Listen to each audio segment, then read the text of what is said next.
இந்திய வரலாற்றில் மிக பெரும் புகழ்பெற்ற அரசர் அசோகர் ஆவார். மௌரிய பேரரசின் மாபெரும் மன்னராக விளங்கிய இவர் இந்தியா முழுவதையும் ஒரே ஆட்சியின் கீழ் கொண்டு கலிங்கப் போர் இந்திய வரலாற்றின் மிகக் கொடூரமான போர்களில் ஒன்றாகும். இந்த போரில் 1,00,000க்கும் மேற்பட்ட வீரர்கள் உயிரிழந்தனர். இரத்தமும் அழிவும் போர்க்களத்தில் மடிந்த உயிர்களைக் கண்டு அசோகரின் இதயம் உடைந்தது.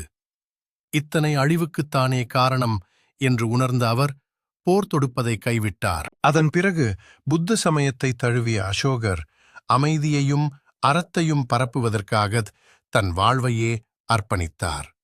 விலங்குகளுக்கும் மருத்துவமனை அமைத்த முதல் அசோகர் நிறுவிய சாரநாத் கற்றூனின் சிங்க முத்திரை இன்று நமது தேசிய சின்னமாக விளங்குகிறது.